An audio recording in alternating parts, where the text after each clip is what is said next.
არაადამიანურ პირობებშია, სწორედ ასე აღწერს ადვოკატი იმ გარემოს, რომელშიც 61 წლის ზურაბ თეშაშვილს ყოფნა უწევს. გზის ხელმეორედ გადაკეტვის გამო დაკავებულს 1 წლამდე პატიმრობა ემუქრება. ის თითქმის 6 თვეა, რაც საპატიმროში იმყოფება.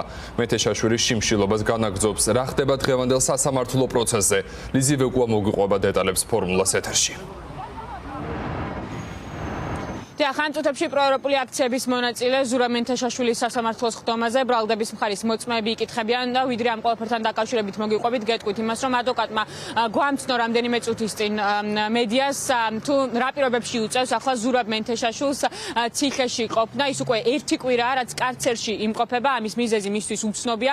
ის ვარაუდობს, რომ ის კარცერში გადაყვანილი არის მხოლოდ მისი საპროტესტო აქტის შიმშილობის გამო, რადგან მას რამდენჯერმე მოუწოდეს, რომ შეეწყვიტა შიმშილობა, თუმცა ზურაბ თეშაშვილი მაინც აგრძელებს პროტესტის უკიდურეს ფორმას და ის შიმშილობს და არ ეთანხმება იმ ბრალდებას, რომელიც მის წინაშე არის წარდგენილი. როგორც იცით, ზურაბ თეშაშვილს ედავებიან გზის ხელოვნურად გადაკეტვას და მის წინააღმდეგ არის სისხლის სამართლებრივი პასუხისმგებლობა დაწყებული და ამ ყველაფერთან დაკავშირებით საუბრობს ჩვენთან მისი ადვოკატი ჯანო ჭყადუა, რომელიც ამბობს, რომ მისი დაცვის ქვეშ მყოფი არის საშინაო პირობებში ციხეში, ის გადაყვანილი არის კარცერში და არასათანადო მოპყრობასთან გვაქვს ადგილი, მას არ აქვს არანაირი ჰიგიენური საშუალებები იმისათვის, რომ თავი მოიწეს რიგოს, მის საკანში არის ასევე ტარაკნები და მიუხედავად იმისა, რომ განცხადებებით მიმართეს მათ სახალხო დამცველს, ეს ყველაფერი მაინც არ აღმოფხულა და ზურაბ თეშაშვილი კვლავ გამოკეტილი ყავთ კარცერში. ის დღევანდელ სასამართლოს ხდომას ესწრება და საინტერესოა იტყვის თუ არა მეც ამ ყველაფერთან დაკავშირებით და გააკეთებს თუ არა განცხადებას იმასთან დაკავშირებით თუ რა პირობებში უწევს ახლა მას ციხეში ყოფნა მხოლოდ იმის გამო, რომ ის პროტესტის უკიდურეს ფორმას მიმართავს და შიმშილობს.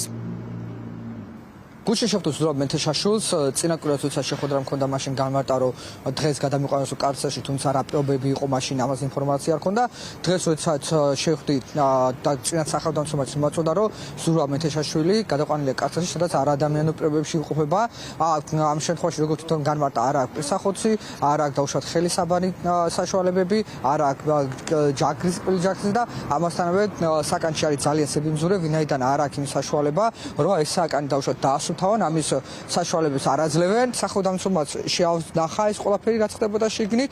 ეხლა ჩვენ გამოვითხოვთ ამ შემთხვევაში ამ დოკუმენტებს, ასე გამოვითხოვთ ინფორმაციას თუ რატომ მოხდა მისი ამ კარცერში შეყვანა და შემდეგ უფრო ნათელი გახდება ეს ყველაფერი. როგორც თვითონ განმარტავს, ამ ყველაფრის მიზეზი არის ის, რომ მას რამდენჯერმე მოსთხოვეს შიმშილობის შეწყვეტა და მიუხედავად აღნიშნული მოთხოვნისა, მას შიმშილობა არ შეწყვეტა. გაჩენილია 2 მოწმე, ამ მოწმეს პარდეს ხარეს, ამ მოწმების გამოკითხვა მოხდება, შემდეგ უკვე დაცვის მხარე დაიწყეს მომზადებას, პრინციპში ჩვენ ერთი მოწმე ყავს, რომელსაც მოვიყვანთ და ამით ფაქტობრივად ამოეწურება ამ საქმესთან დაკავშირებული ყველაფერი. სახელმწიფო ბრალდება 61 წლის ზურაბ თეშაშვილს გზის გადაკეტვას ედავება. ის თავდაპირველად ადმინისტრაციული წესით დააკავეს და შემდეგ მის მიმართ დაიწყეს უკვე სისხლის სამართლებრივი დევნა. როგორც გითხარით, დღევანდელ სასამართლოს ხდომაზე ბრალდების მხარის მოწმეები იკითხებიან და იკითხება 2 მოწმე, რომლითაც უნდა დასრულდეს უკვე ბრალდების მხარის მოწმეების გამოკითხვა და შემდეგ ეს ყველაფერი გაგრძელდება დაცვის მხარის მტკიცებულებების გამოკვლევით. როგორც ჩვენთვის არის ცნობილი, დაცვის მხარეს მხოლოდ 1 მოწმე ეყოლება წარმოდგენილი და შემდეგ საქმე უკვე დასვით ეტაპზე გადავა, ანუ გავიგებთ თუ რამდენი წლით გაუშვებენ ციხეში ზურაბ თეშაშვილს მხოლოდ პროტესტის გამო.